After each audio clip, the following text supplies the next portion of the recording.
What's up, everybody? It is Codebreaker146 here, yet again with another review.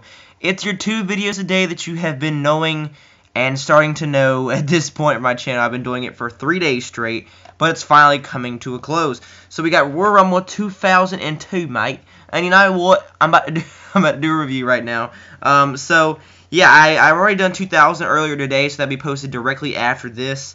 And then tomorrow will be the predictions Royal Rumble of Royal Rumble 2016. I'll be giving my thoughts and feelings. I really want to talk about that, so that's why I decided to do predictions, even though I contemplated not doing it in my Raw review. Saturday will be the YWC Royal Rumble, and Sunday will be me taking a break and watching the Royal Rumble, and Monday afternoon will be the Royal Rumble 2016 review.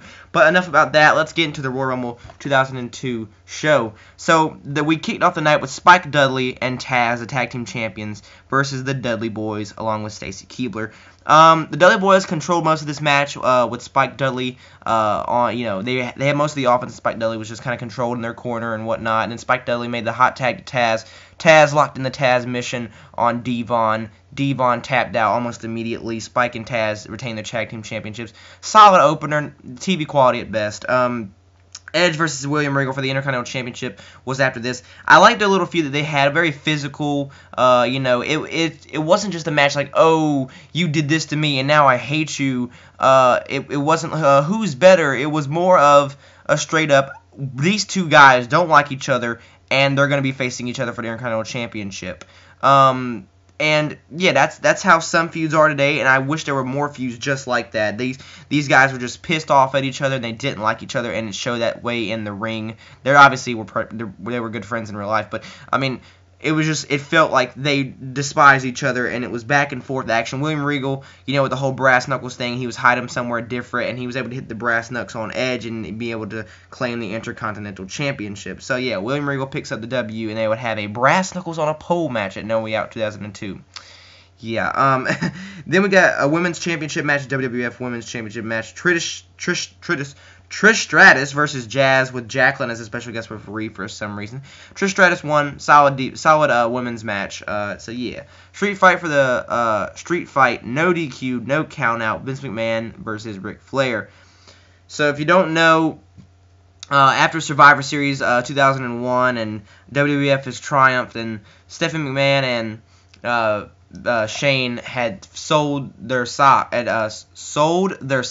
not their socks. I mean, they might be expensive, but they sold their stocks to Ric Flair. And yeah, Ric Flair and Vince McMahon were partners, and you saw that relationship at Vengeance, and they really did not like each other. And then it all led up to Vince McMahon mocking Ric Flair, and then the pipe, and Ric Flair bled like a stuffed pig at Madison Square Garden, and there were some brawls here and there, and yeah, and it led up to this big street fight. And the street fight to me is pretty good, like a story-wise, and it's an okay match. It's not that great to me.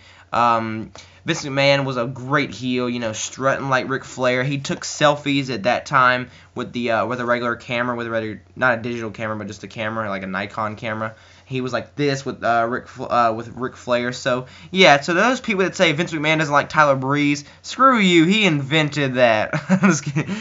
So yeah, Reed was there.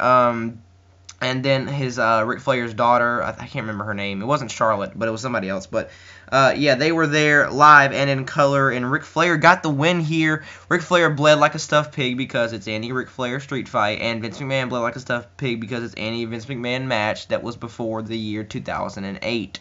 So yeah, I mean, it was okay. It was all right. It did what it needed to do. It was a big match when you think about it, because it was a legend, Ric Flair, who pretty much came out of retirement because he hadn't seen him wrestle since WCW when it closed down in 2001. But it wasn't that great. And even Ric Flair's documentary of Ric Flair, The Definitive Collection, I recommend you go get that documentary. I got it for $4 at FYE New. So I got it really cheap at FYE, or as the pig likes to call it, FI.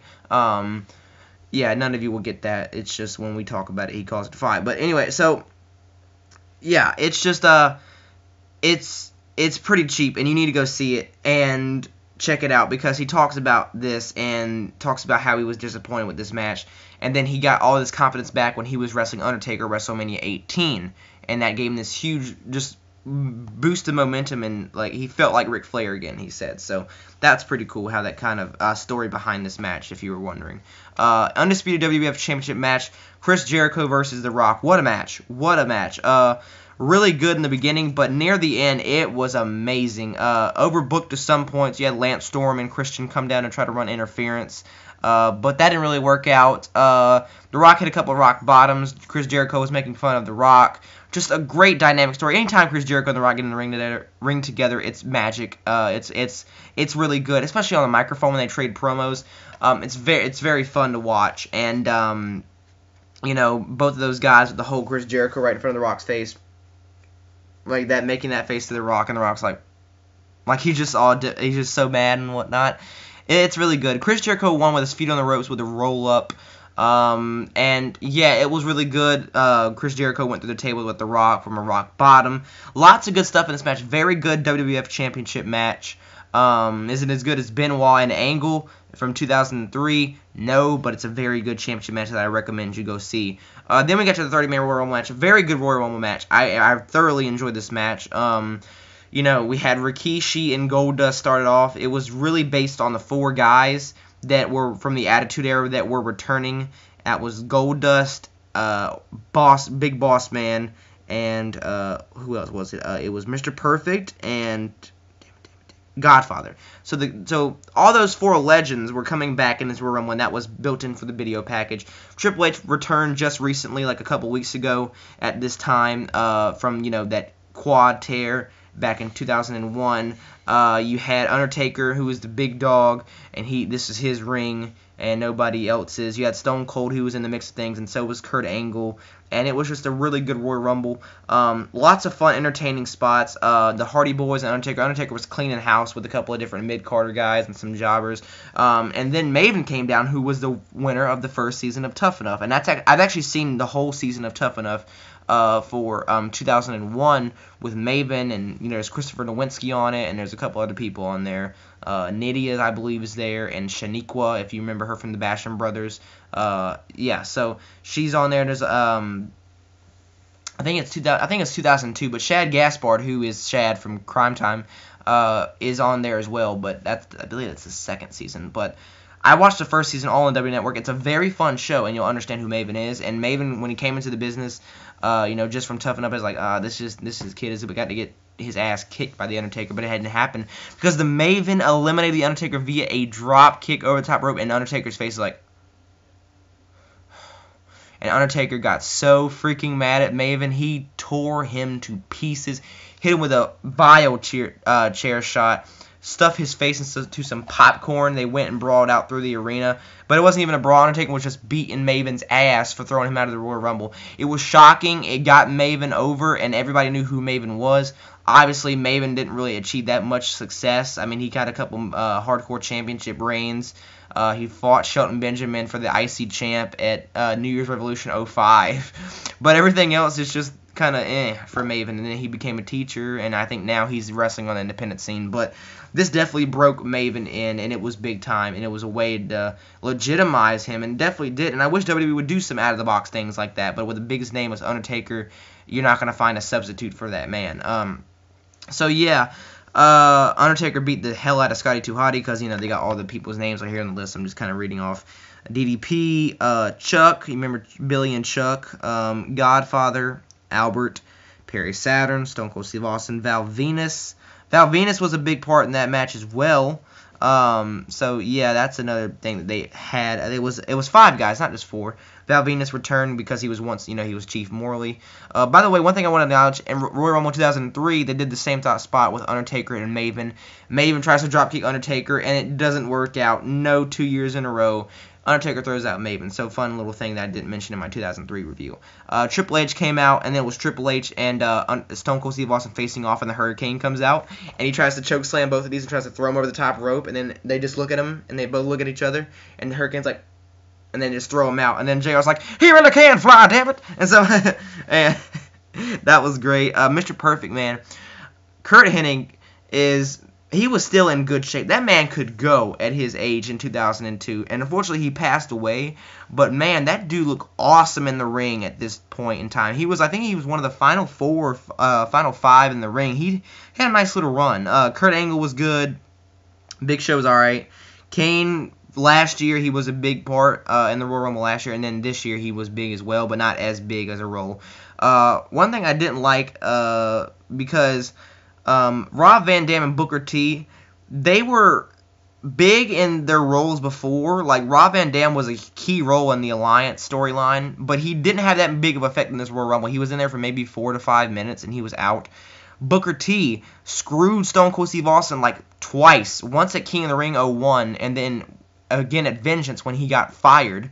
And they had that awesome grocery store brawl. And Booker T didn't really do anything after that. And Booker T wasn't in the Royal Rumble that long. Stone Cold Steve Austin got eliminated, and then eventually it was Triple H eliminating Kurt Angle lastly to win the Royal Rumble. He had a video package, built up for him. He had this huge segment, and you pretty much knew Triple H was going to win and go on to face Chris Jericho, but it was just kind of blatantly obvious. But the Royal Rumble match, despite that, is still really good, and it's a really fun Royal Rumble match that I'd recommend you go see. And this show is a really good show too. You have the Tag Team Championship match is fine. The Intercontinental Championship is kind of it's all right. The Women's Championship match is there, and the Street Fight is it's skippable, and it's nothing noteworthy that you need to go out of your way to see. The Undisputed Championship match is amazing, and then the 30-man Royal Rumble match is once again amazing. So yeah, overall it's a good show. And one of the better Royal Rumbles that we've seen. And most of the pay-per-views in 2002, hit a home run, and they were very good, which is, shows you how good the WWF was at that time and how it has declined now. But, yeah, thank you for watching this video, guys. I appreciate you just chilling with me for about 12 to 13 minutes.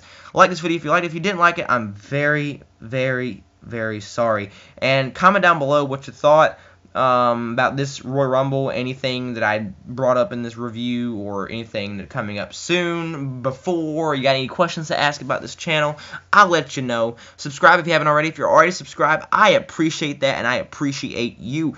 2000 Royal Rumble is going to be coming up directly after this, so keep on watch, keep on the lookout, because, you're going to see it pop up in your subscription box. So, yeah. See you later, guys. Deuces.